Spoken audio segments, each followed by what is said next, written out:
please stand for the pledge. Can we have our special guest officer, Mick Anderson, lead us in the Pledge of Allegiance, please? I pledge allegiance to the flag of the United States of America and to the republic for which it stands, one nation, under God, indivisible, with liberty and justice for all. Thank you all for coming. The clerk will take the roll. Let's see here. Trustee Pearson. Here. Trustee Vance. Here. Treasurer Dillon. Here. Supervisor Kramer. Here. Clerk Reedsman here. All present. Thank you. Board member conflict of interest statement. I have a conflict of interest because I own a home in the proposed Phase 2 sewer district. Anyone else? No. Okay, so now we'll start the hearing on the budget. Does anyone want to speak on the budget?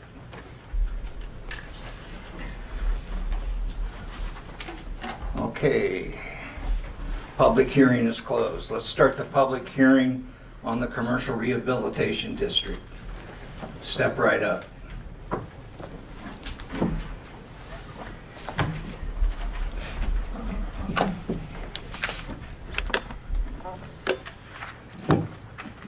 Hey everybody, I'm Matt Whitener. I think most of you probably know me, but for the record, I own Northland Brewing Company, which is a business here in downtown. It is a part of the proposed rehabilitation district.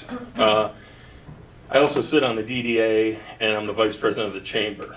I have a letter from the chamber here that I think is in your packets. Yes. Yep. Okay. I'm just going to read it real quickly and then make a couple more personal comments, I guess. Sorry, I've been racing to get here.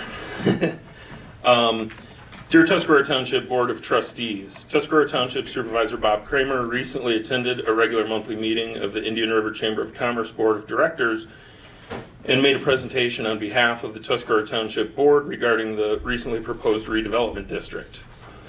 While we support smart development in Indian River, we have several concerns and questions about the proposed redevelopment district that remain unanswered. In light of the fact that this would be a precedent-setting event in Indian River, we think it would be wise to seek public input. There's been very little information shared on the proposed district and no opportunity to ask questions in a public forum. For these reasons, we cannot at this time support the creation of a redevelopment district. We respectfully request that the Township Board table voting on the redevelopment district until the community has had an opportunity to ask questions in a public forum and provide input on the proposal. On a more personal note, I was a real estate broker for about 25 years, so this is not something that's unfamiliar to me. These redevelopment districts and the associated grants and funding that come along with them can be a huge incentive to developers, but they need to be directed in the right way.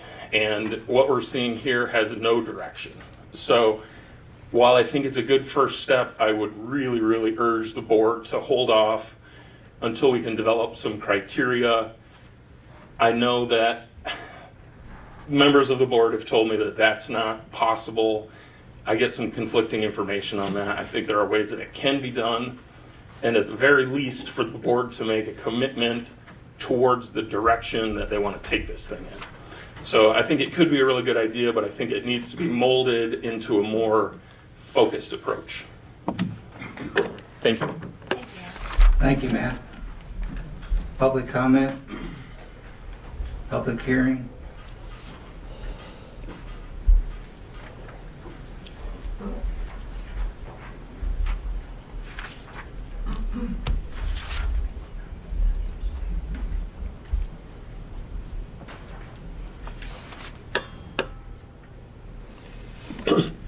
My name is Sally Snyder. I live at 3226 Spruce Street.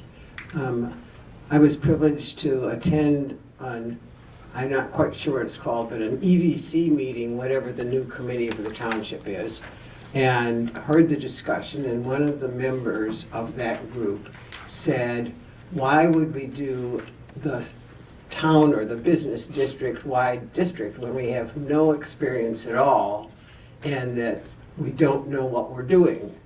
And he suggested that if the EDC and the community felt that the North Star project was worthwhile as a trial, why wouldn't we do one district or one business and see how it went, so that when we were writing the various regulations and rules for the future district, that in fact we'd have some experience rather than just people that we talk to. So I agree with what the chamber obviously said. I think we need to slow down. I'm not against development. I'm for community, and I want to know how the development is going to work in the community. I think we've made some fast choices where I'm not sure. Nobody sold me that the current development in some areas is going to be in the best interest of the community. So I would ask that the board, if they table it, and if they don't want to table it, they vote it down. Public comment?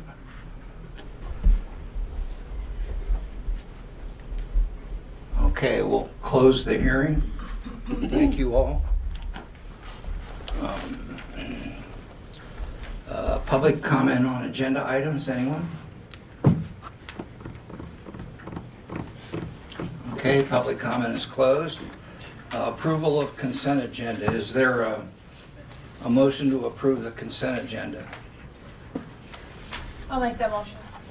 Janet, Trustee Vance makes that I'll motion. support it. Trustee Pearson seconds. Discussion. It's all pretty self-explanatory.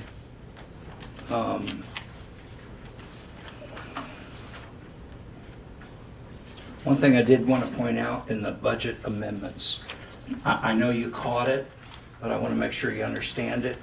Because they did Navinoy before the end of our fiscal year, that has to be billed to this fiscal year.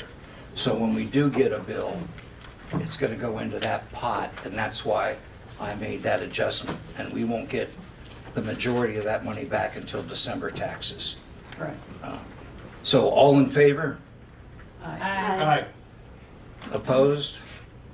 Motion passes. And now I'll ask Chief Temple to come up for a special presentation.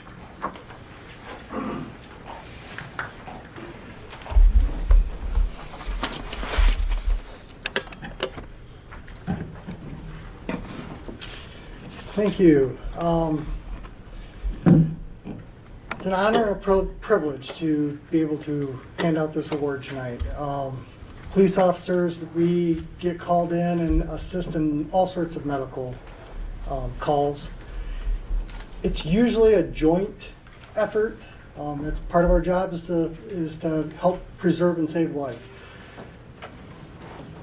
Most of the time, we have paramedics there, and that person is loaded up into an ambulance, hauled away, and we don't really know what happens after that. This particular incident on May 22nd, by one of my officers, and I'm just going to read this. Kind of gives you a background. Officer Anderson was dispatched to Hillside Drive at 12:02 p.m. for a man who has cut his arm with a chainsaw.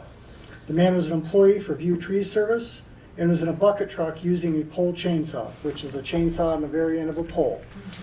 The man dropped the saw and it came back and struck his arm, almost severing his arm.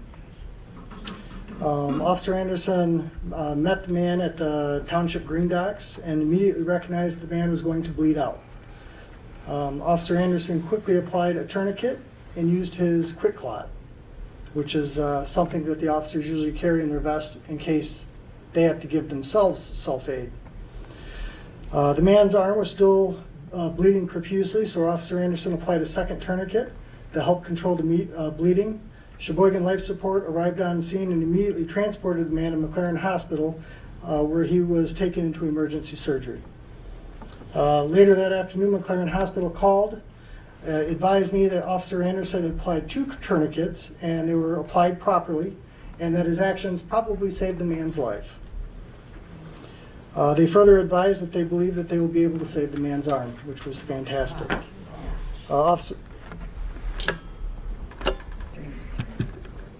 Yep. So Officer Anderson's life-saving action on May 22nd, 2024 deserves to be recognized by our department and our community that we serve.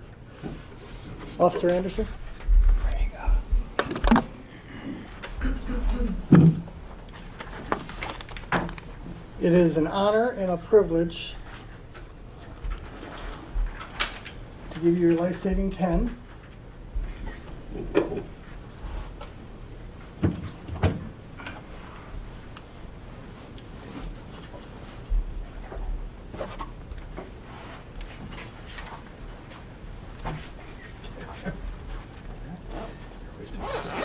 I want to thank you for your service to our community and a job well done on May 22nd. It's an honor.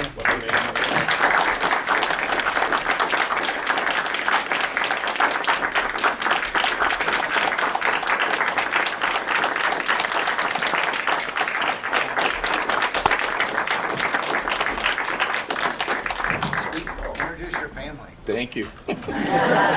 Thank you for my girls that they came, my wife and my mom. And yeah, thank everybody.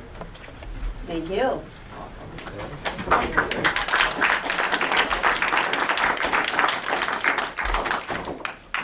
Since I'm already up here, if you don't mind, there's going to be a few changes to our 4th of July fireworks. Those of you who were here earlier, it's the same spiel. We're expecting a very large show this year, so we are doing a few things different during the 4th of July. The DeVoe Beach parking lot is going to be closed to vehicle traffic after 3 p.m. Unless you have a handicap permit, we are going to allow the south side of the parking lot to be handicap accessible only. We've had several complaints over the years with handicapped people. Those spots fill up because there's only 3 or 4 handicap spots down there to begin with. And we're going to try and rectify that this year. Also, the Indian River has to be closed 15 minutes after the grand finale.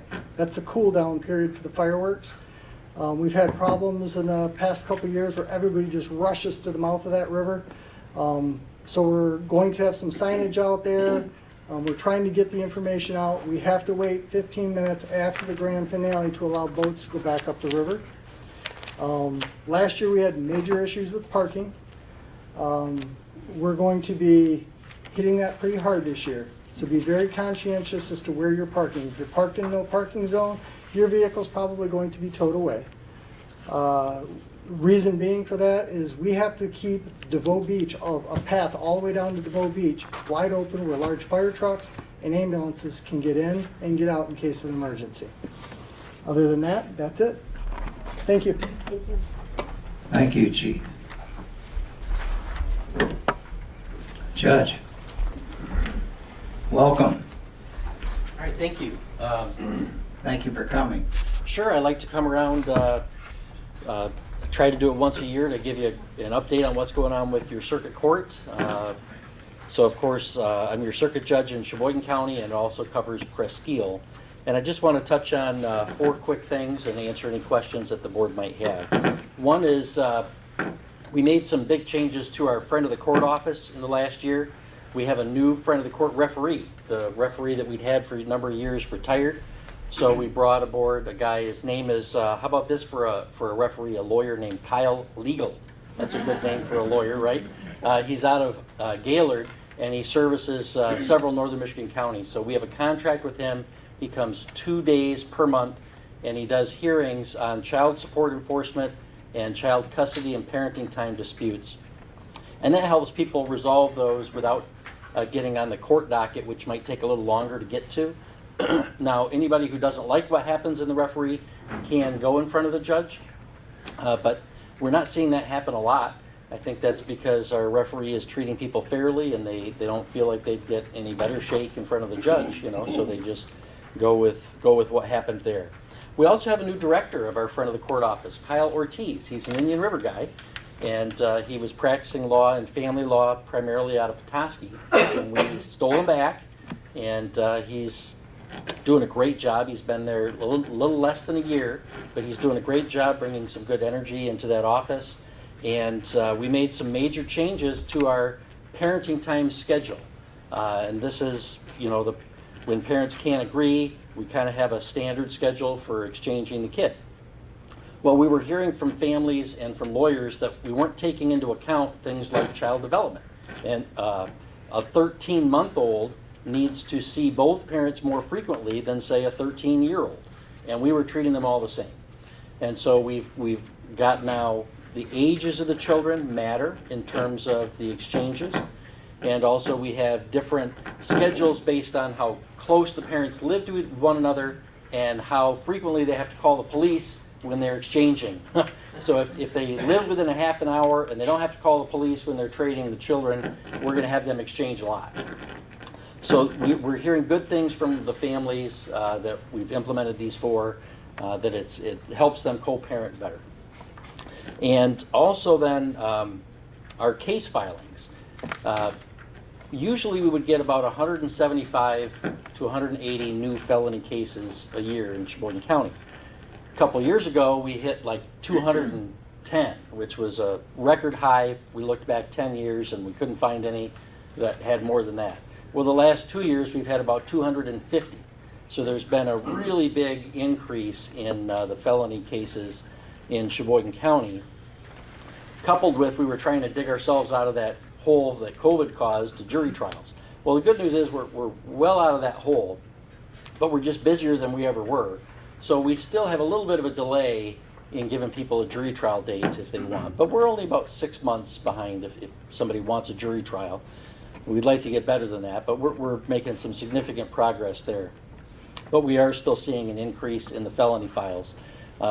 Some of that is the continuing scourge of methamphetamine in our community. We're seeing almost 80% of our drug cases are methamphetamine. But also, you know, we're fortunate enough to have a very active and competent law enforcement, different agencies in our county, and a competent and active prosecutor's office. And so, you know, sometimes it's not a matter of the crimes going uncommitted, it's a matter of them going undetected or unprosecuted. And so we do have a good law enforcement community that is addressing those things. So we expect to see, you know, a fair amount of cases, but we are seeing historic levels of high. Our recovery court is still going well. This is our drug treatment court program for nonviolent, drug addicted or alcohol offenders that are felony cases that would be prison presumptive. So without this program, they'd be going off to prison, costing taxpayers about $64,000 a year and not really solving the problems that got them in trouble. So we have a whole team approach with law enforcement, defense, prosecutor, treatment, probation, court administrators, and we meet as a team and vote on who to take in the program and how to work with them, and we get involved with them on a daily basis for 2 years. We made a lot of changes to how we work with those individuals. We no longer kick them out for failing, say, a certain number of drug tests, because if they're in a program like this, it's because they're having a problem not using drugs or alcohol. So we're not going to kick somebody out of a drug treatment court because they're struggling with using drugs. As long as they are still trying, they're still being honest with us, and they're still showing up and attending their treatment sessions and court sessions, we'll keep working with them. So we're trying to graduate more of those folks. When they don't graduate, when we do have to remove them, then more often than not they do go off to prison. Sometimes they can stay local in the county, but not very often. But so it's still really the flagship of our court, and it reduces recidivism like 75% from people that are not in that program. So it's cheaper than sending them off to prison, and it gets us better results in the long run.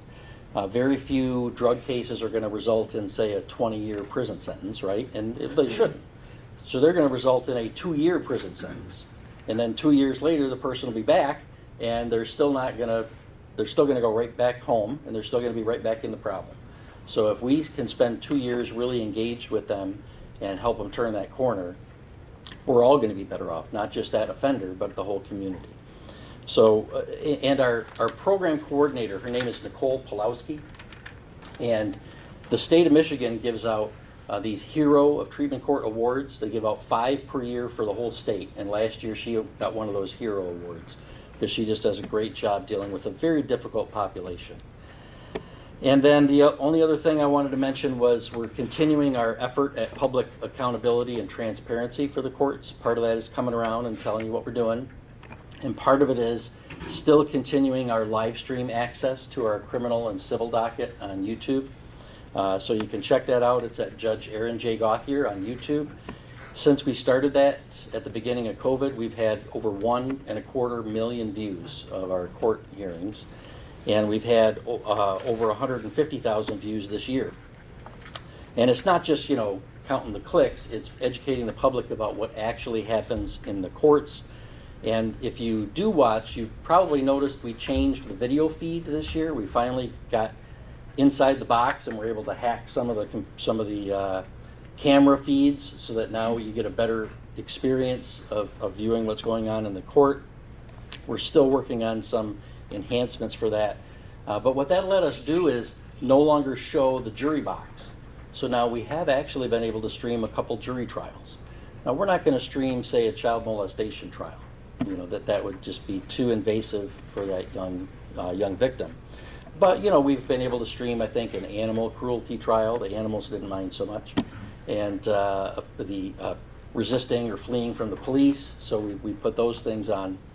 So we'll identify appropriate. Now, if you show up for jury selection, we don't put the jury selection on there. So your faces, your names will not be out there if you show up for jury duty. We'll protect our jurors. But once we get the jury all situated in the box, then we turn the camera on for the trial itself. And I was able in the last year to chair a work group for the whole state of Michigan, for the Michigan Judicial Council, on public access and transparency. And we had about 30 judges and other stakeholders from around the state. And we made a report. You can check it out online at the Michigan Judicial Council website. And we made a report to the Supreme Court recommending a court rule to encourage other courts to live stream and give them some guidelines on how to do it responsibly. So we're really hoping that the Supreme Court will take some action on that. And last year we brought the Michigan Supreme Court to Sheboygan County. They heard a case at the Sheboygan Opera House, and we bussed in students from around the county so that they could see what the highest court in Michigan is up to. So that was, again, part of our just public outreach efforts. So it's real important to me to engage with the community so that they know what's going on with the courts. A lot of times the court seems to be the most mysterious of the branches of government, and we want to take away as much of that mystery as we can and get ideas from people. If you are using our courts or your constituents are and you're hearing, obviously on outcome of cases, there's always somebody who's going to be unhappy. But if you're hearing things about the process where there's something that's not going smoothly, I'd always be willing to hear ideas of how we can make it better. Any questions you might have or concerns? Yes, sir. Judge, I've always been interested in your drug court, Mm-hmm. and I was very happy to hear you say that if they slip one time, they're not out. Right. And I think that's fantastic. But what's your success rate, do you think? Well, the program started in 2008, and I came aboard at the end of 2018. Historically, the program had graduated only about 4 out of 10 folks. My hope would be we could get to about 6 out of 10. Right now, we're graduating about 5 out of 10. So we're still only finding success with half of our participants. If we were graduating more than 6 out of 10, we'd be doing something wrong, because these are folks that usually have repeat criminal history. The drugs are usually a symptom and not the root problem of what's going on in their lives. Our population has housing insecurity, job insecurity, a lot of times educational challenges or gaps, traumas that they've experienced, mental health challenges, physical health challenges, dental health challenges, family toxic dynamics. They just have a plethora of issues to deal with, and the problems have really taken a hold in their life. So these are folks that can't just go to a couple meetings and get a handle on it. Otherwise, they wouldn't be in the fix that they're in. So it's a very challenging population group. But what we find is the ones that are really committed to it and are doing it for themselves, they're the ones that succeed. The ones that are doing it just to stay out of trouble and try to see what they can get away with, you know, we're all human. They're going to fool us for a while, but they're not going to fool us for 2 years, so it always catches up with them. So that's about where we're at. Judge, if I'm not mistaken, if you're hitting 50%, that's double the average of, say, an alcohol rehab facility. Isn't that true? You know, I don't have that data in front of me to know that. Because I remember over, when I was stationed in Europe, a friend of mine was running the alcohol rehab program, and they were happy with 23%. Yeah, it's a tough problem, So you must be doing something right if you're doing almost half. Well, part of it is working with them longer, and the other is we retooled our sanctions when people violate the rules, and we got to hold them accountable.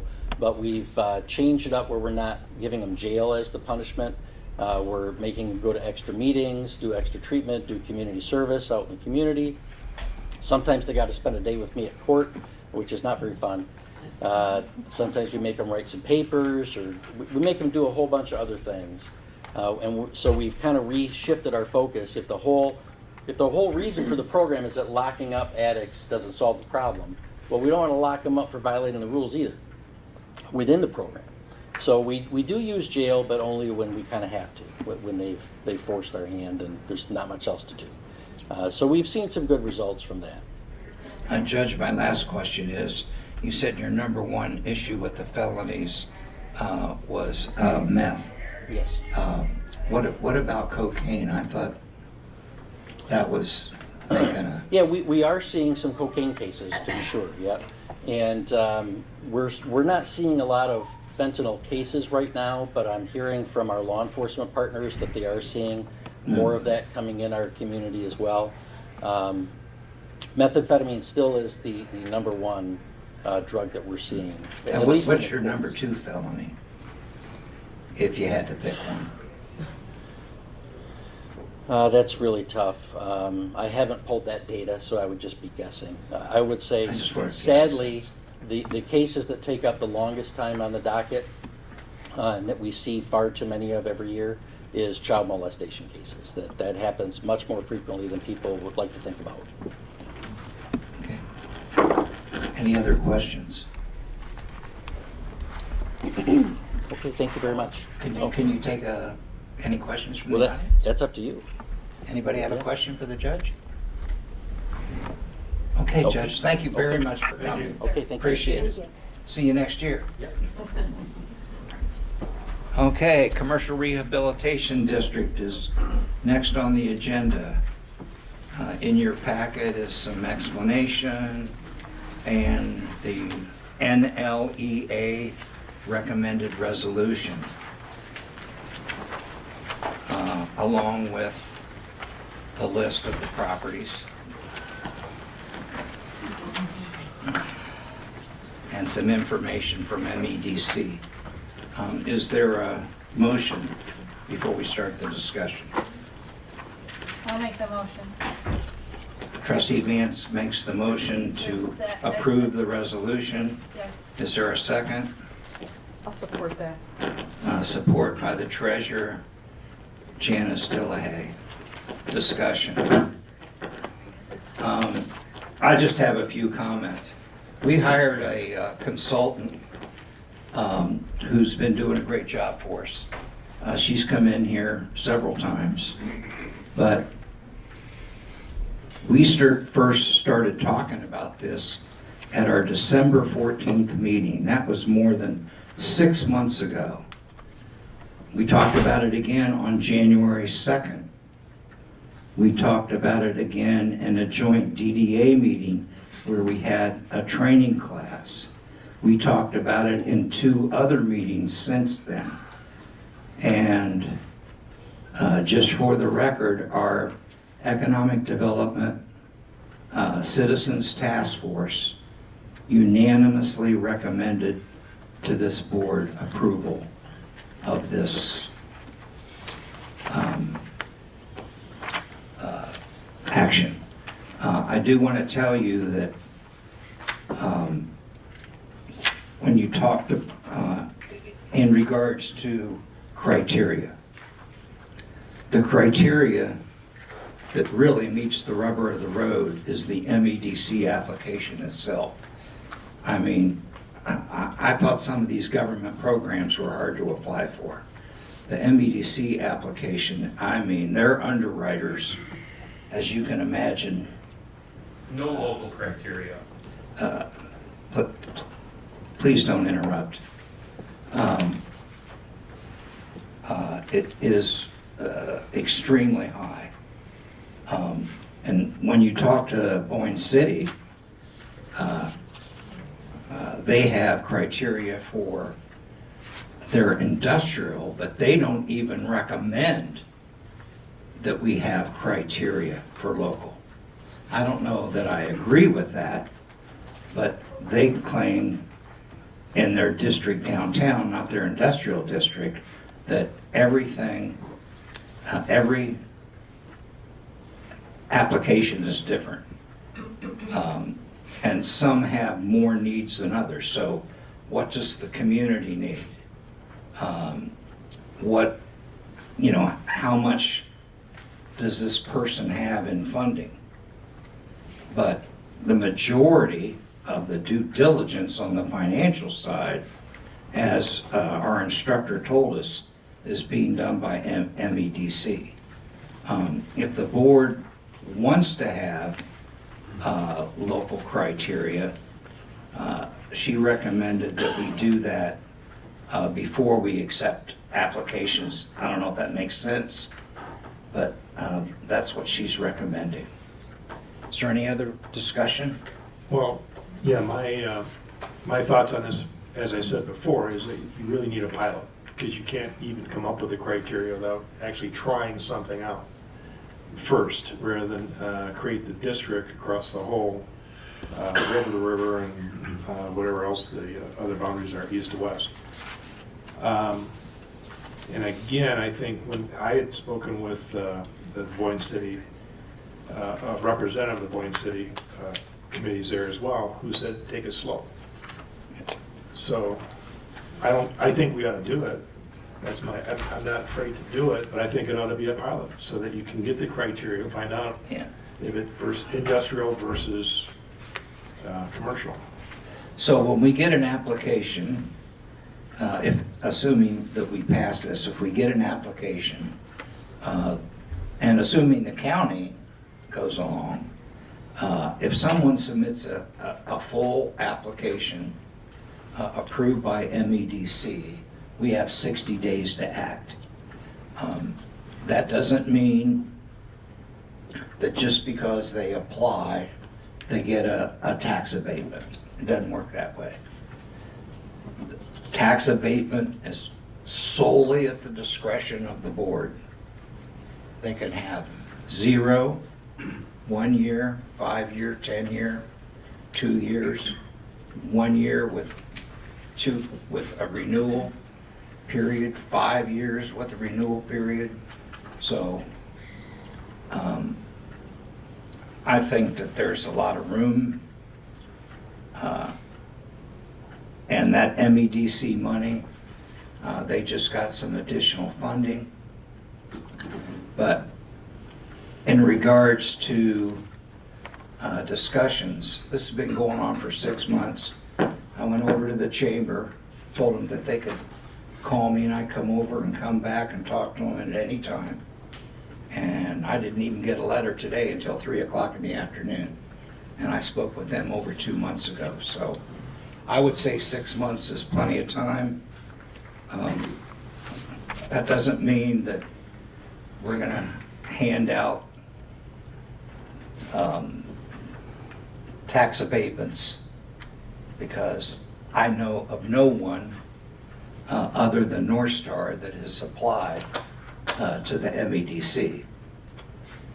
If we were going to have local criteria, it would have to be very, very broad and tailored. I know the 2 other municipalities I got The criteria was about, what was it, about 3/4 of a page, as I recall. It's in the Sounds right, packet. Yeah. It's in the packet. It's in the packet. I thought it was in the packet.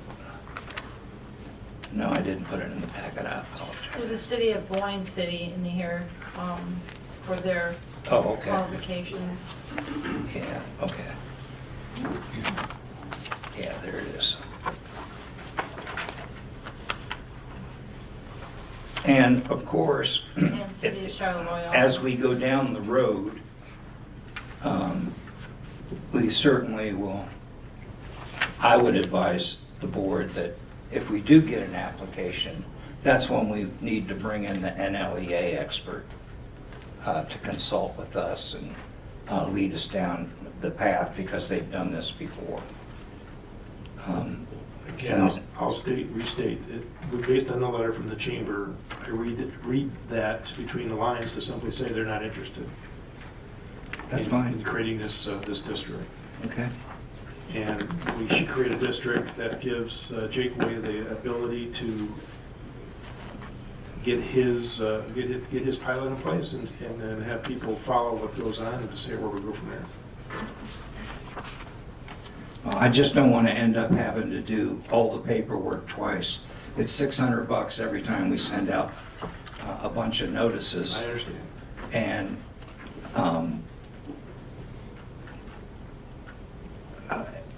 I just don't see applications rolling in here before, any additional applications rolling in here tomorrow. I mean, I haven't had people lined up at my door telling me, hey, tell me how I can get $1.5 million from MEDC.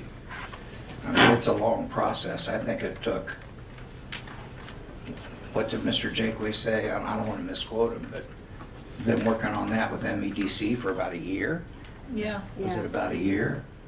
So, you know, this isn't just handing out candy at Halloween. I will say what I've said before, but until people start rolling their eyes when I say it. Asking the same people who live in this township to continue to pay higher and higher bills to fund the things we want is not sustainable. You can ask the people who are here to pay more, or you can get more people involved so that the cost of running this township can be spread over all of those extra people. This piece of property is not going to be developed without help from outside sources. And, you know, maybe there will be another program 5 or 6 or 7 years from now that'll help Mr. Jakeway put this in place. Maybe interest rates will come down. Maybe. And in that time, the library's giving up money, the police are giving up money, the school district is giving up a large chunk of money. And after they just went through this whole bond thing to get temporary funding to do capital improvements, I think it bears questioning why we are put in a position where if we do this for Mr. Jakeway and we don't do it for other people, we look like we're picking winners and losers. I've watched that. It's painful. Business owners spend lots and lots and lots of their own money for these ideas with the hope that somehow, some way, it's going to have a return. And they will tolerate levels of risk that boggle my mind. And sometimes it pays off and sometimes it doesn't. For us to be the hindrance here just means that property sits undeveloped, not at its highest and best use. I don't know what its highest and best use is. I trust entrepreneurs to make those decisions. I don't want to set a lot of local criteria because I'm not that person. I'm not the person who's going to figure out the really cool thing that's going to go in on any of the property that is here to be developed in this township. That's just not how I'm built. I appreciate people who can do that. I think it's a really remarkable talent to have. But for us to put guardrails on this district means that cuts both ways, right? Somebody wants to put something in, and oh, well, we can't have you do that because even though it's a really great idea and we'd love to have it, we wrote criteria that says you can't. if the MEDC people have been doing this for a long time, they developed the program, they know how they want to see the money used, I would just as soon defer to their criteria. And, you know, it's not like we're going to put something in that doesn't meet planning and zoning. That's not going to happen. And we're certainly not going to give a tax abatement to somebody who's asking to do something that doesn't meet planning and zoning. And so if somebody wants to put a circus across the street, Oh, that'd be even if wonderful. it's zoned, I don't know that you'd want to do that. No, Maybe you would, but that would be up to the board at the time, right. because you do have to have a public hearing. So. Well, the meeting that I watched with the, Task force. yeah, they were in favor of us doing the whole thing at once. I'm sorry? They were in favor of us doing the whole thing at once. I'm not quite sure what Sally Snyder's talking about, because the meeting that I watched when the gentleman met, she pointed out the same thing, that they should be a pilot program, the North Star. But then after discussion with the businessmen, they said that they thought it was a good idea to go through the whole thing. And I am agreeing with Bob on this, and Jan also, that, you know, going through all this paperwork again and all this rigmarole and everything is just a waste of time. And I think that's a good point. I don't want the perception of giving North Star Gardens special treatment, no, because it can be perceived that way. Well, why didn't you do it for the whole, for a bigger area? Maybe I wanted to do something with my property. right, You know, if we're here to improve the town. But exactly. Well, I have a couple of comments on that. First of all, we did give ample opportunity for public input on this for months.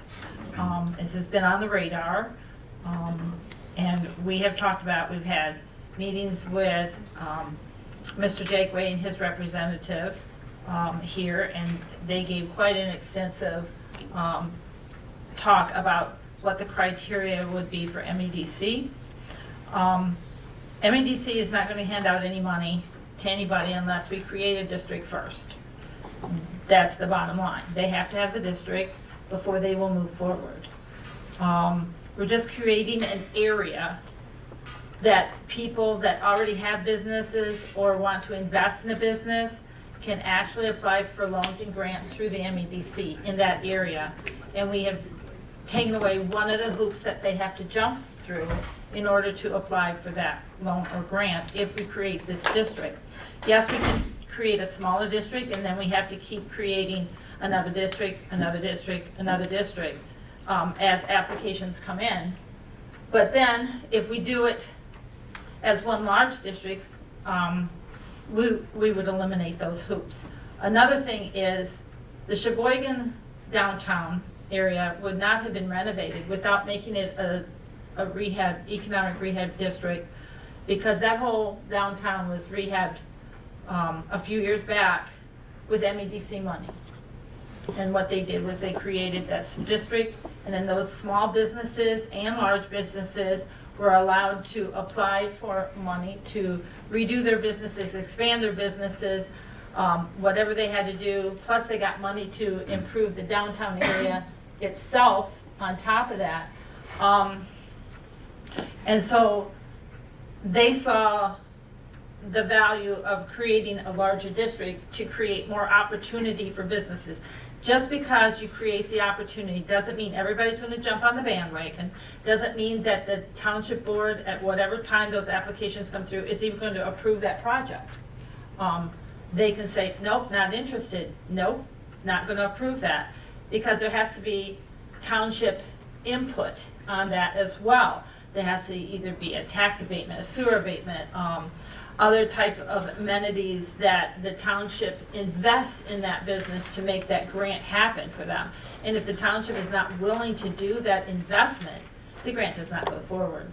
So creating just the area is not be all and end all, like we're going to have a flood of all these things, because there's a lot of hoops that each business owner or developer would have to jump through in order to get that loan or grant. We're just creating an area in which they could go ahead and apply if they have a better way to make a mousetrap. And then they could apply for that without having to come to us to create a district, to go through all of that. And then you're prejudging their improvement before they even apply for MEDC. If you have to create the district, well, why do you want to create the district? Well, this is what I want to do. Well, maybe I don't want to do that. And so therefore you're prejudging it before you even know that much about it. So I think by doing it from river to river, all you're doing is creating the opportunity for them to go forward with MEDC. Then MEDC comes back and says, what are you guys going to do? What do you feel about this project? You got to vote. The board has the final vote. And so it's not like they're going to eliminate any steps that we would have to go through. So that's just a little background. And I was at that meeting as well when the Economic Task Force said, and one of the people there said, well, what would happen if we just did the one area? And they had a big discussion about that. And then they came back and said, you know, maybe it would be wise to do the whole district and make sure that we included all the business owners just so they can apply or think about what they, and maybe no one does it, who knows? But at least we have an area that's designated for rehabilitation. So that's my thoughts. Any other discussion? No. Roll call, please. Roll call. Supervisor Kramer. Yes. Clerk Reedsman, no. Trustee Vance. Yes. Treasurer Delahaye. Yes. Trustee Pearson. Yes. All right. 4-1, passes. Resolution carries. I'm gonna, because of my possible conflict of interest, I'm gonna turn the meeting over to Trustee Vance to moderate the next two items. Okay, the next thing on the list is the sewer expansion phase 2 special assessment district resolution. I'm assuming everybody read the resolution in their packet. I'm not going to read it out loud. It's not lawfully required, and we're going to be long enough today as it is. So, do I have a motion to accept the resolution? I make the motion. I will support it. Okay. So we made the motion. Pearson. Pearson. Is there any discussion? No discussion. Can we have a roll call vote, please? And this is for the sewer expansion, phase 2, Yes. special assessment district. It's a special assessment district, yes. And the motion is to approve the resolution. The Yes. resolution calling for a public hearing on the assessment vote. Okay, that's what I want to make sure of. Okay. That's why I said it. All right. So let's start with Trustee Pearson. Yes. Treasurer Delahaye. Yes. Trustee Vance. Yes. Clerk Reedsman, yes. Supervisor Kramer is abstaining. It's 4-0. Passes. 4-0. All right, the second thing on the agenda is sewer expansion phase 2 bids. And Aaron, can I have you get up and explain this for us, please?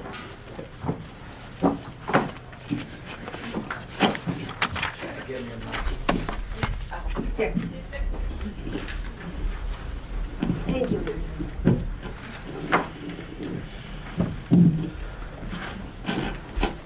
Okay, so similar to phase 1, we had a bid opening for phase 2 that comprised of 2 separate collection system contracts. One is a traditional gravity sewer, and the other is a directionally drilled low pressure sewer.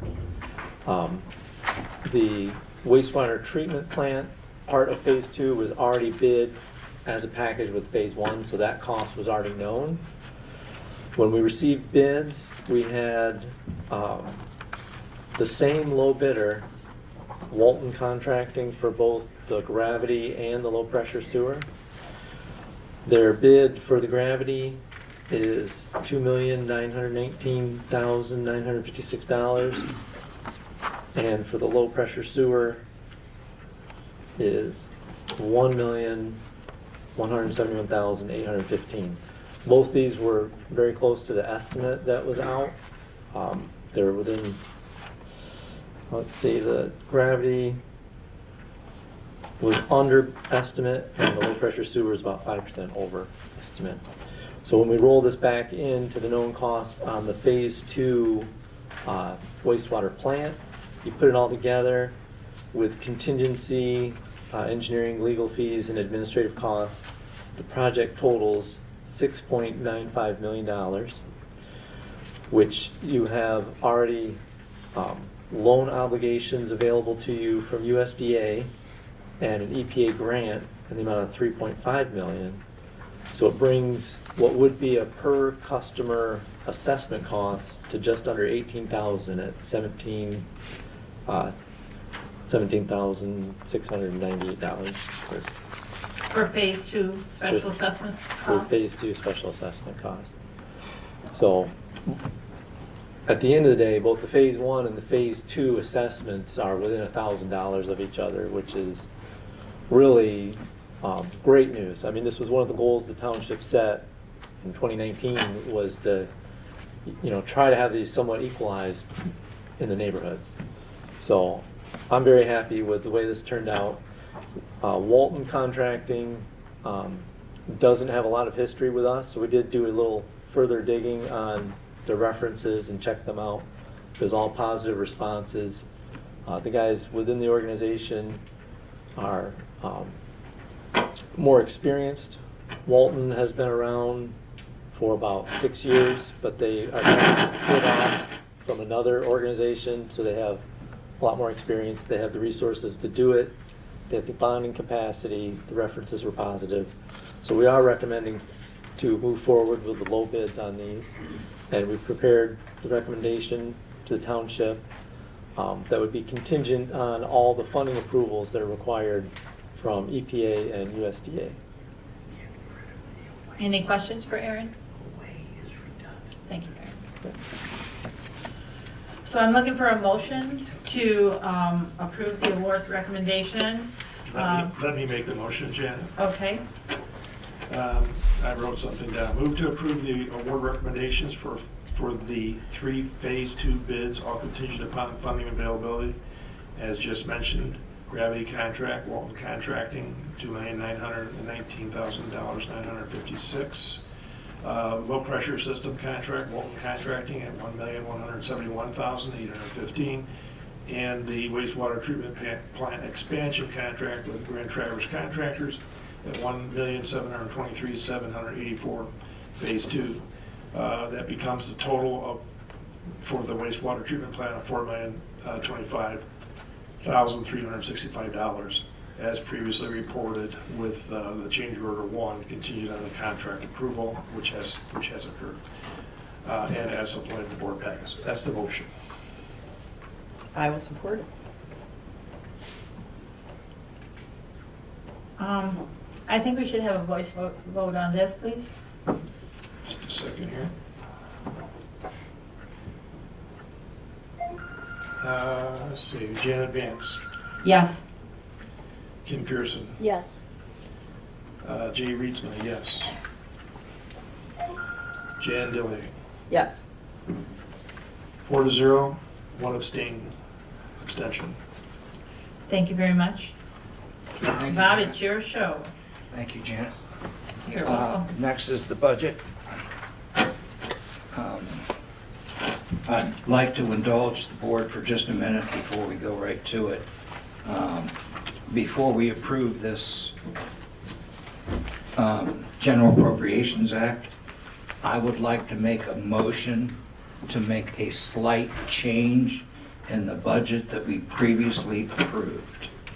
And that change is to delete the capital improvement for Navinoy Trail and move that money to the Roads and Bridges Cost Center. What page is that on, please?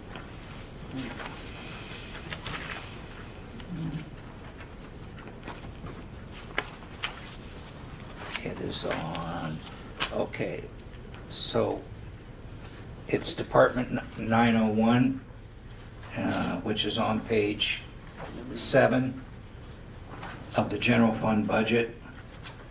And we had a large amount of money under roads and bridges, but because we got surprised with a early finish, that's going to be paid out of this year's money, not next year's money. Gotcha. So I would like to move that to roads and bridges. That way, next year, or this year, somebody comes and wants an SAD, we have the money to pitch in. That's the only motion I'm making as to changing anything we previously decided at our workshop. I support that. Okay, support by Kim Pearson. Pearson. Any discussion?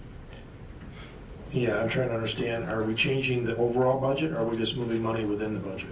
Just within the budget. Whatever was on that capital improvement line went right over to roads and bridges. There's no increase. In fact, we are $791 to the good on this balanced budget. Hallelujah. So the motion is to move, and I'll get the dollar amount later. What's the dollar amount again? Say that one more time. I'd have to get it, Jay. Jan's pretty quick, so she'll figure it out. I'm just going to move the CIP funding from roads and bridges over to the Roads and Bridges Cost Center.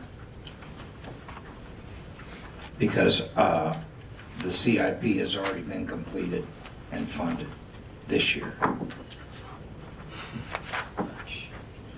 That's a nice I surprise. might as well look it up now, because I have to. Yeah. It should be in the motion. Road and street.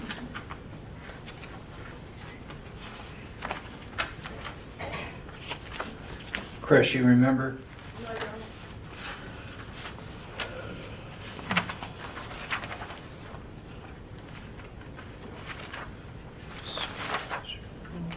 Somehow I'm missing it. Who don't know? Password. While you're doing that, who seconded this motion? Chris did. Chris. No, Kim did. Kim. All right, Chris's We name can is take Kim a left. slight recess and I can go get it. It should be in the package. We can pause for a minute. It was approximately 50, 2,000? it was approximately 58. Is this right here?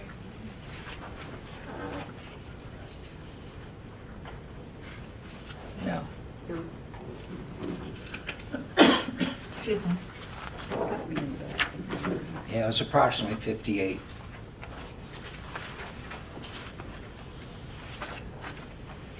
It doesn't become approximately after I write it down. Or we make the change in the accounting system. Yeah. Can we take a 2-minute recess? 2-minute recess, please? Second? I'll second that. Just stay at your seats, okay? Get some coffee. I don't know, I can't find it. That's why I'm asking the question. Yeah.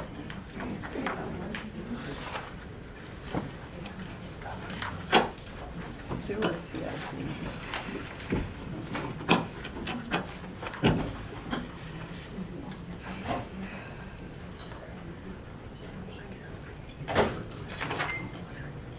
I think he is, but I don't.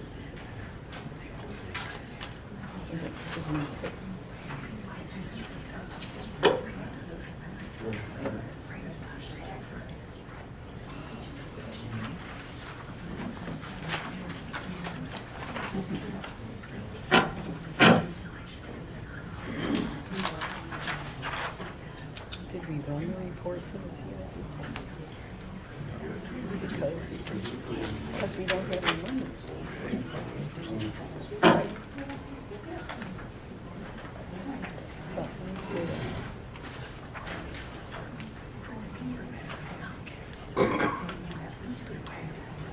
Police had 51,000 for CIP. Right, but I don't, we can't find it.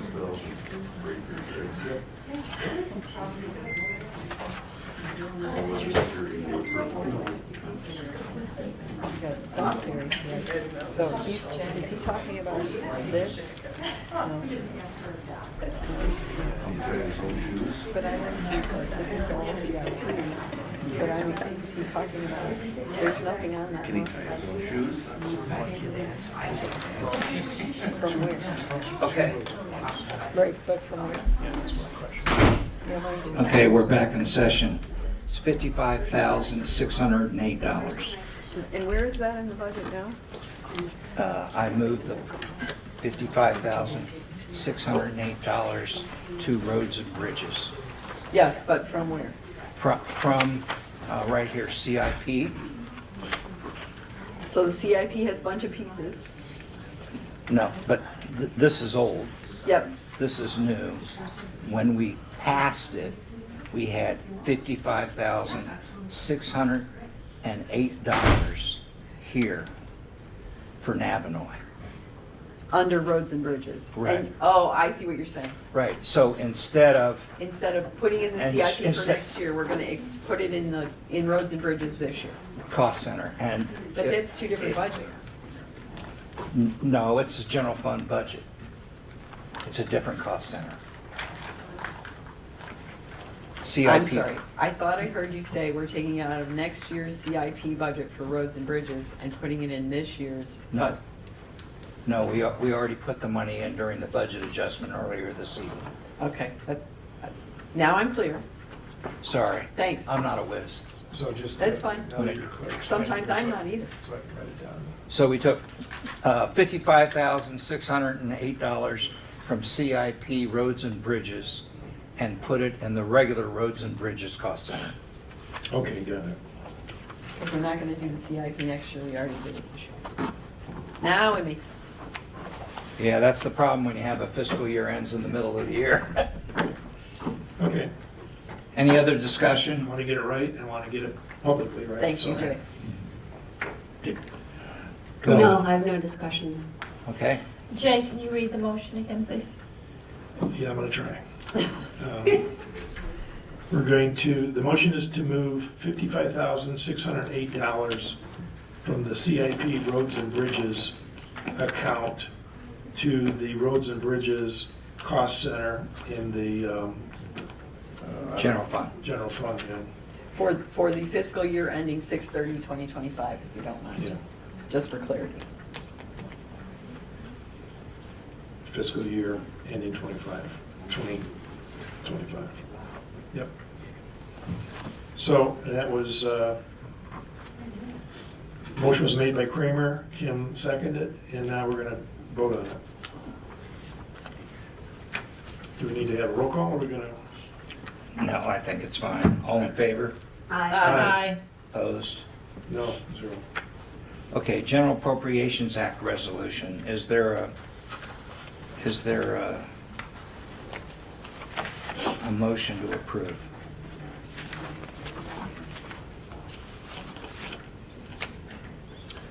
I'll make a motion to approve the Budget Appropriation Act as submitted, in the board packet for fiscal year 24, 25. 24-25. I'll second that. Okay. 2024, 2025. Pardon?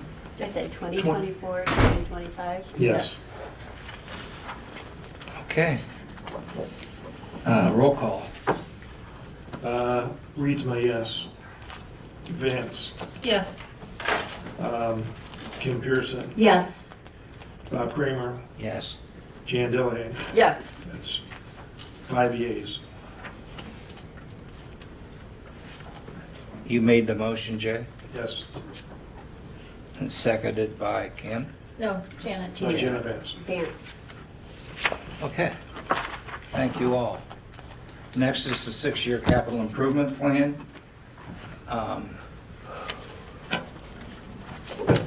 I'd like to make a motion to approve it as written but unfunded. I'll second that. Jay seconds. Discussion.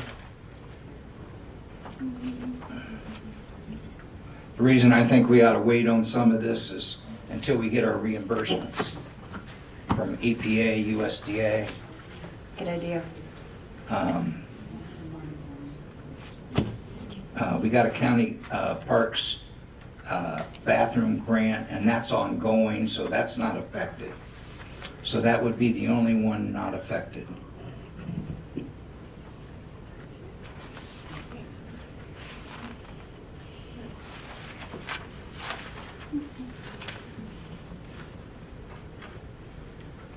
The chief picked up his new police car today, so we're good. So do we have any discussion on this? Not for me. Not for me. Let's vote. I just did spot something though. Good. You see where it says police department priority needed? Where it says training room? That was already funded, right? By the grant. Well, it's not funded yet, but it's included. No, we got an award Well, right, of 200 grand. correct. And it is part of that. Okay, so, And Well, it that act- could- it that says could- we're starting it in 24 and finishing it in But we as a 25, board- and it's in the building. Yeah, but we as a board haven't voted on that grant being approved yet. I think we did. I think you have. I think we did. I think you have. That was a while back. But the thing of it is, if we leave that there, then it'll already be funded, and that's one thing they can check off the list. Because it won't be paid for until 2025. 2025. Since we've already got that grant and it was in the grant was approved, I think we should scratch training room off of it altogether. What's the dollar amount? $24,000. $24,000. Oh, that's definitely in the grant. And until it's done, I would leave it on the list so nobody forgets why it's there. Okay, But that's just me. okay, so we'll leave it all alone. Yeah. Any more discussion? No. All in favor? I. Aye. Opposed? Motion passes. Ordinance changes. I asked office staff and then Chief Temple, now that we've had 3 or 4 years under the recently revised ordinances on tall grass and blight ordinances, and Chief Temple has recommended the changes in your packet. One was tall grass, 6 inches to 8 inches because of the particular kind of weeds we got. They did some research, a lot of other communities do 10 inches. And also he wants to add the following: if the township mows a property, the township shall bill the property owner $250 for the first hour, $25 for each hour after, for each employee for mowing. And There's he, a typo there, so. yeah, I got it. And he coordinated that with Doug. Okay. In blight, he added vessels and trailers. In 90-20, and in 90-22, he wanted unregistered vehicles added to the heading and to the first paragraph in 90-22. So very minor, but makes it easy for him to do his job easier. What exactly is a trailer? I mean, that runs the gamut between a little utility trailer Yep. all the way up to a So travel trailer. Anything with a permanent trailer license on it. Yeah, it defines it in 90-20, Yeah. I understand. which would normally be registered to operate on state highway or public waters. Okay, just for example, on the trailer issue, I'm sorry?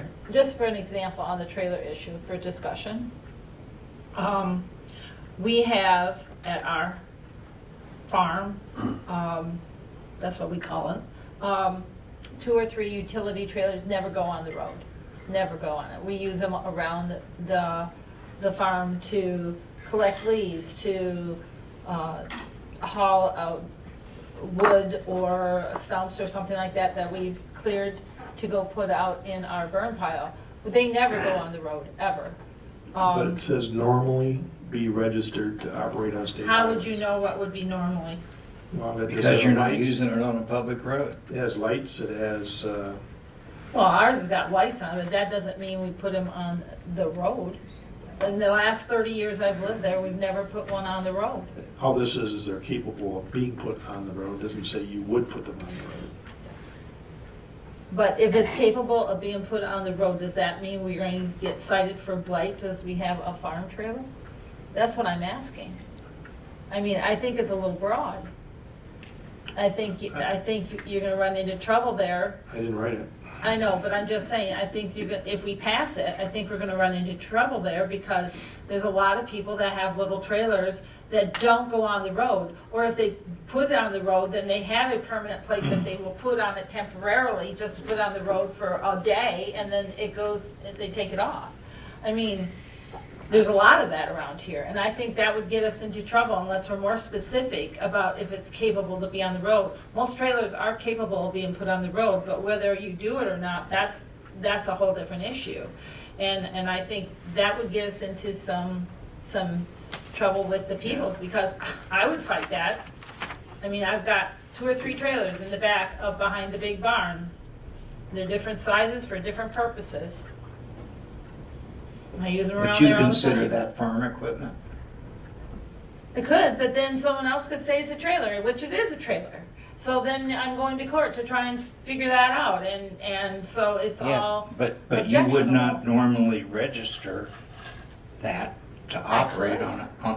I could. No, but you would not normally register that to operate on a state highway. So how would you, if you're going to give that ticket for blight on this unregistered trailer, how would the person that's giving the citation know the difference between normally doing it or not normally doing it? You gotta ask them. Well, that's what I'm saying. I think we would get into some trouble there legally because it's really too broad of a situation. I mean, I've got a boat trailer out there that I put the canoe on sometimes, and sometimes I put the license plate on it, and sometimes I don't, because we don't move it around that much. Yeah, it's not on there all the time. If we started issuing tickets for boat trailers that people keep in their yards, That don't have a Gordon have plate to on hire it. 10 more people. Yeah, I think that's just too broad, and I think that it's Do you just too want to, we can send it encompassing. back to them if the board wants to and Yeah, I say, would be wait. more specific. Either that or just delete the trailer thing altogether. That's Right. what I would be in favor of. Who made the motion? No, we didn't make the motion. Well, I think that the issue is that, you know, if you've got 3 cars out there with no licenses and 2 trailers with no licenses and a bunch of other miscellaneous stuff sitting in your front yard and your neighbors are tired of it and It looks like a junkyard. it looks like a junkyard, the fact that you don't have a plate on those things is what's going to keep, it is gonna get that all wrapped up into one nice package. If I have a boat trailer and somebody's complaining about it and it doesn't have a plate on it, depending on how much the plate costs and how much time I have, I might go get a plate. But that's not your situation, I understand that. $75. I don't mind the vessel thing. I just have a problem with the trailer thing. Well, and I don't want to write an ordinance that covers your property and not Well, yeah, necessarily somebody else's. I'm just giving an example Right. that I don't think I'm the only one out there that has utility trailers, farm trailers, yard trailers. I mean, I've got a trailer that's like 4 foot by 4 foot. It's very small, but yet it's a trailer. And I don't put it on the road, so I don't license it. But In order to move things along here, I'm going to interrupt. Is there a motion for this item? We have not made a motion yet. I'll move to table. I second that. Okay, move to table. All in favor? If we're gonna say table, are we? You're gonna get clarification. Is it gonna be on the next? Yes. Okay. There you go. Thank you. So move to table and clarify. Well, what about if we just take that part out of it and vote on the rest of it? We'll let Chief Temple, These are interconnected, so. yeah, and it's easier to publish it in the paper all at once. Next Okay. meeting. So we'll clarify that with Chief Temple. So that was Kramer moved. Right. Who seconded? Vance second. All right. Okay, the next item, wait a minute, we said all in favor, right? All in favor? Aye. Aye. Okay. Just to be clear. Thank you. Meeting dates. I just went through the calendar, put some possible meeting dates on there. It's up to you what you want to do. I'll make a motion. I move to schedule board meetings on the first Tuesday of each month at 7 p.m. with exceptions being July, last Thursday in June for the July meeting, and election, second Tuesday of the month. Okay. I'll second. Any discussion? I'm gonna put it out there, even though we're not gonna consider it tonight, but the first Tuesday of the month. It's does- horrible. It does make it very difficult for us to give the appropriate data for finances. And it would be so much easier if it were the second Tuesday of the month. Well, let's change it to the second Yeah, Tuesday. we had this discussion last year, Yep, and a lot of us wanted to do it. I don't have a problem with it, personally. Well, then I make a motion that we change it to the second Tuesday. Well, then Jay would have to either rescind his motion or I thought change we were his just motion. discussing it. Well, we're in discussion now, so, Yeah, but she can't make a motion when there's one on the floor Yeah. already. And I'll rescind my motion. Okay, so now you can make a motion, Kim, if you'd like. I make a motion that we change the meeting dates to the second Tuesday of the month. And we need a second. I'll support it. I'm the one who made the okay, minutes. so. Second Tuesday. The new dates would, if that motion passes, would be September 10th, October 8th, November 12th. No. November would stay the same. Yeah, Yep, November 12th. In 25, it's September 9th. No, this year, 2024, would be our first one for the, Oh, you're going fiscal. Okay, sorry. yes. August. It'll be the second Tuesday. Are there any need of exceptions? I don't see any. Only in June. June. The only exception would be June 26th. And I would propose we leave that one. Yeah, because of the budget. I'm hopeful that we can get the budget done before that, but okay. 13, Still gotta vote on it. April Yeah. 1, But I don't like voting on it at the end. 8, 11, 8. 14, bear with me, 8, 10. Okay, so the new dates would be August 13th, September 10th, October 8th, November 12th, December 10th, January 14th, February 11th, March 11th, April 8th, May 13th, June 10th, and June 26, 2025. Yes, sir. So the only exception is June June 26. 26th. So, who seconded? I did. Jan. Jan did. Kim and- Kim made I made the motion. Jan seconded. Okay, all in favor? Aye. Aye. Opposed? Motion passes. Thank you all. Public comment, please. Step right up. Thank you for coming. No problem. First thing I have about your blight ordinance, if you guys do unregistered vehicles, There's a lot of us that have off-road stock car racing, we have mud trucks, we have a lot of that stuff, so you're gonna have a lot of issues with your unregistered vehicle thing.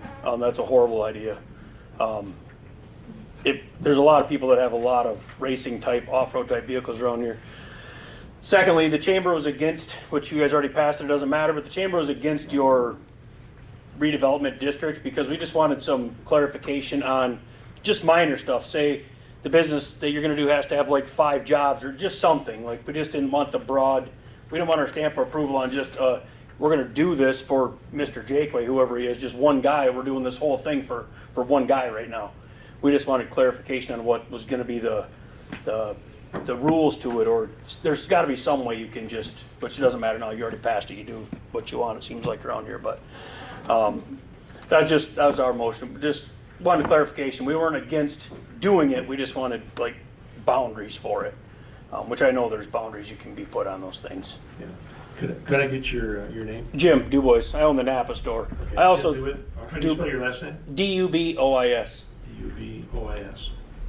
Thank you. And there's plenty of people in this town that spend lots of money building businesses. We just spent several $100,000 without no abatement.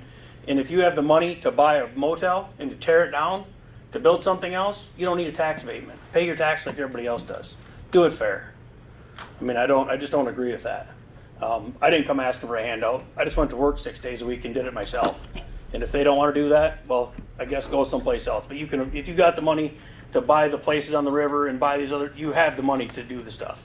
I think that's a unfair advantage to these people just to make more money. It's my own personal opinion, but I make my own, so that's all I had. Thank you. Public comments? Yes, ma'am.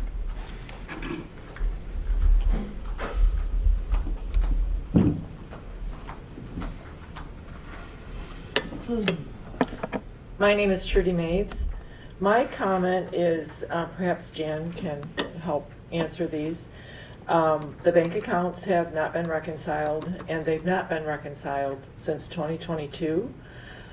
The property taxes were forecasted to be just over $285,000, excuse me, and only $5,017.79 has been receipted into the books. The summer tax reimbursement, we forecasted $9,200. Nothing has been receipted into the books. The state shared revenues, I believe this is the sales and use tax, we forecasted that just over $337,000, and we have receipted in just over $177,000. And those state shared tax revenues are automatically deposited every 2 months into our bank accounts. We are short revenues by $449,000 in the general fund. The expenditures for the general fund exceed revenues by just over $111,000. And there is an additional $17,000 in bills that were approved to be paid out of the general fund per the invoice register. The fire protection fund is short $7,149.24. Special assessments, the roads, Prospect, Chippewa Beach, Wabi, show a negative $163,000. That's money that is collected from the people that were assessed. I'm wondering what happened there. The sewer department was not included in this month's report. Again, I'm just wondering what happened there. The treasurer's report shows that there's still just over $421,000 in the tax account. This is the 3rd month in a row. It is supposed to be cleared out, and in fact, when I went back to last year, there was only $684.10. Maybe we can address that next month? Sure. Sometime. Thank you. Public comment?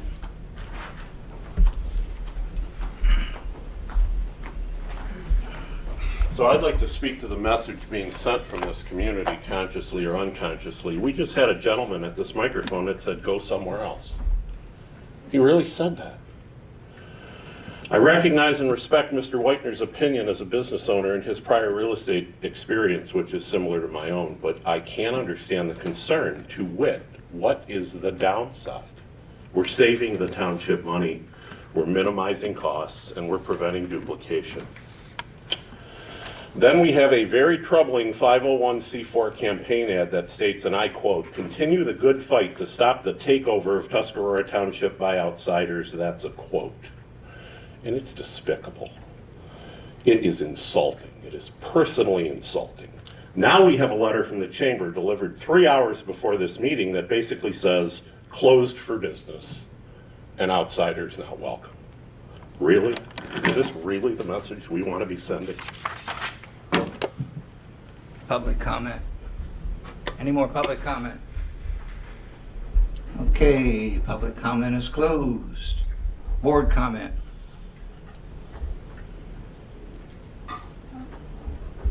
I'm good. Why don't you go first? Whoever wants to go first. Okay. Thanks, Bob. I've heard that there's been some grumbling as we started opening the accounts to keep the USDA in order to close the loan on July 10th. So we needed 2 accounts for the construction of phase 1 and the construction of phase 2, and 2 accounts for the RR&I for each of those phases, keeping in mind that we have accounts at C&B and we have accounts at Awaken. We have worked with PNC Bank. They have bent over backwards to provide us with good service, and so I chose to ask the board to authorize me to open these accounts at PNC.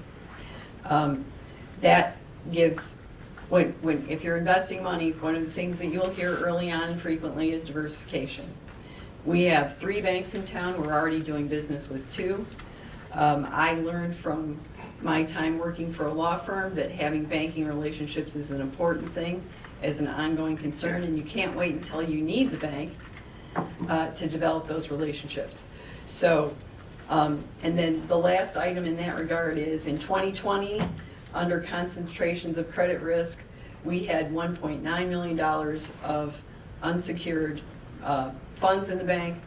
In 2022, we had $2.8 million, and in 2023, we had $2.3 million of uninsured funds. Seeing as this project in total is going to be $14 million, there's no, depending on the timing of the money coming in and the money going out, we run the risk of jumping that money up even higher, but we certainly guarantee it if we stay with C&B or Awaken for either of those funds. So I'm sorry people are unhappy. It's the way it works. PNC has come to the office to take care of us. So we don't have that in either of the other banking relationships. If we become unhappy with the service we get from PNC or something else goes south, we can easily move the money back. So there's that. I would like to remind people who are in the DDA that you get a special tax incremental funding in an overlay of money that comes from the county. So I am always curious about certain people getting a special deal who want to keep other people from getting a deal. I'm not in favor of abating sewers, but I'm also not in favor of keeping the school or the library or the police from getting additional funding, especially if it turns a prime piece of real estate on the river that hundreds of people see every year from being developed. And if you're going to go through MEDC funding, you have to know that there is, I don't necessarily want to see your personal finances, but you're not going to do that if you don't have the personal finances or you're not willing to open up your own personal books. And most business owners don't have to do that. They just run their business. We're continuing to work with ProNexus to clear up some of this, the stuff that's going on in the accounting system. And I will be happy to say more on that next month. That's all I have. Jay? All right, let me start with a couple things. We are, again, applying for the next election. Actually, we're working the next election. That's August 6th. That'll be a primary. We've sent out 388 applications. This will be the last time that applications get sent out to voters. We sent out a letter with the applications to those that have them still. Requested a permanent ballot application that they have a choice going forward. They can either sign up for a permanent ballot, or they can decide that they don't want a permanent ballot, and if and when they want to vote with a AV or absentee voting ballot, that they would come in and pursue an application and then fill one out and get a ballot. So that's essentially what it says in the note. Why are we doing that? Because the laws have changed. And we do not have, and then when you have a permanent ballot, please be advised that you will get a ballot for each and every election for which you're eligible to vote. There is no turning it on and off, so you will always get a permanent ballot. So again, that's part of the law. It's not the clerk's preferences. I'm just here to send a message out that that's what's happening. We did send out, or in the process of sending out between today and tomorrow, the permanent ballots, which are probably totaling about 520. And I want to make a mention on the permanent ballots that it's a primary ballot. And with that, there'll be a slip that comes with it, instructions.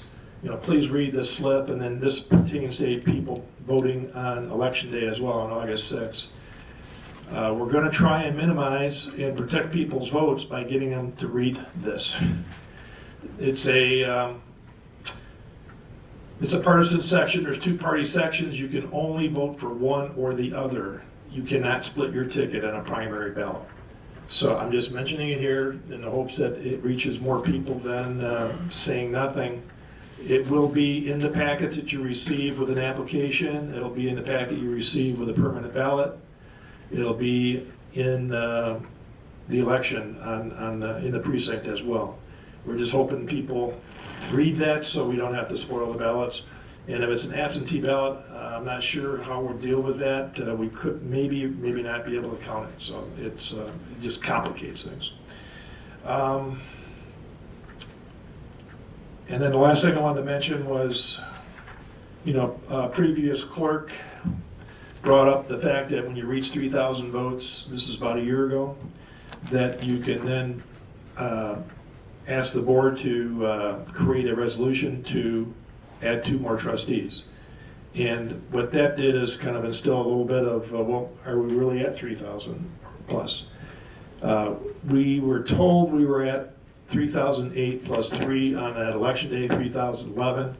So we started going through looking at the QVF, the qualified voter file, and found out that just for that election alone that we had, 21 voters who had been deceased, some as many as 25 years prior to that election date. Many, within a decade of that election date. So we basically have cleaned that part up. We've also got about 13 voters, making a total of 34 voters that had moved on. And we're currently in the process of continuing to clean up. We've had about 171 verified residencies and then 30 that are in a challenge state.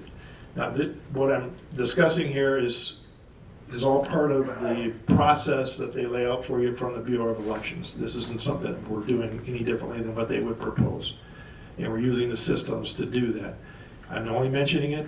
There are some people out there that don't care about election integrity, and there are a lot of people out there that care a lot about election integrity. So I don't know which side of the fence you're on, but we're trying to clean up the database. That's all I have. Thank you. That is extremely difficult work, and I appreciate that. Yeah, by the way, I have help, that tremendously professional help getting this work done, so. Thanks. All right, real quick, my comments. Jay, I just want to thank you for leading your staff and getting this done. I know it's been going on for 8 months now, 9 months. A year. And what these ladies are doing for us is incredible. And I'm glad we're finally cleaning up the rules. There's a real problem there that needed attention that was ignored, apparently. So I appreciate that. I think we've said enough on the commercial rehabilitation district. But I will tell you, I'm excited about it because MEDC is a tough nut to crack, and you really got to be able to prove that you have a gap before you're even eligible. And I would invite everyone to look at the MEDC application and what the underwriter requires. It's more difficult than applying for a USDA sewer loan. I am bothered about the 401c4 program. That's set up as a social organization. Basically, that's dark money. People that don't want you to know their name. They don't want you to know who paid for it. You can't go up like you have a PAC and get a list of donors. You can't do that. You can't go. You can go to a candidate's. You can go up to the county and get the candidate's form and see who gave money to that candidate, because we all have to file them. But with the 401c4, that's just dark money. That's people from who knows where, here, Lansing, whatever, and to send a message that we don't want you here greatly upsets me. My family's been in this community in one way or another, not full time, since 1911. I guess I'm an outsider.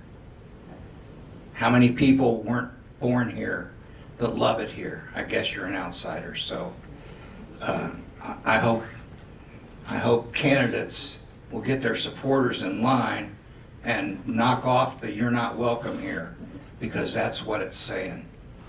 I think we had that done during the last, about a decade ago, when a local business guy said, "I don't want you downstaters anymore." He's not in business anymore, is he? So, in any event, I just want to thank the board for your help in doing all this, and the office staff, especially Chris and especially Ron. Is there a motion to adjourn? I have something to say. Okay, go ahead. Yes. I just wanted to say I'm excited for the 4th of July. We've got a lot of great things happening in this small community, and between the sewers and the River to River project that we just passed and a lot of other irons in the fire. I think that it's going to give a really positive flow for the community. I just hope people remain positive. We have discussed this River to River thing for quite a while, like December, and there's been several presentations on it. And it makes me sad that today, all of a sudden, we just get bombarded with, some negativity on it. And are there opinions? You're welcome to your opinions, but it would have been nice if you would have maybe came to the meeting prior or a couple meetings ago as well. And I just hope everyone has a safe 4th, and I'll look forward to seeing the progress in town, and just hope everyone remains positive. Now I'm going to jump off of you, Kim. I have one more comment after you're done. Okay. I'm done. You want to go ahead, Jay, and then I'll finish up. I'm trying to get the information out. I wanted to make sure people knew that Cindy Weimer was really the person who took this whole project on, obviously with my support and guidance. And then that was followed up by Penny Pasno and then Amy Grandy. So just tremendous women working hard to get this done. I really appreciate it. Well, I think it's great that you spearheaded it and got the roles cleaned up after us being accused that there were more people. So, by the previous clerk. So I appreciate you taking that on responsibility. That's 20 deceased people is a lot. Janet? Yeah, I'd just like to remind everybody that July 5th, a week from tomorrow, is our 4th of July. Yeah, summer's rolling fast here. We're going right into 4th of July. I talked to the project manager, Austin, that's from Great Lakes Fireworks. They're from West Branch. And I talked to him today, and we've been communicating back and forth. He said that not only have they donated some in-kind fireworks for our project in memory of one of the workers' moms who was from Afton. And they always used our fireworks as a family event. So they've donated some in-kind fireworks to make it better. But we have increased the show from a 23-minute show to 30 minutes and 38 seconds. So that's a big jump. 18 to 30.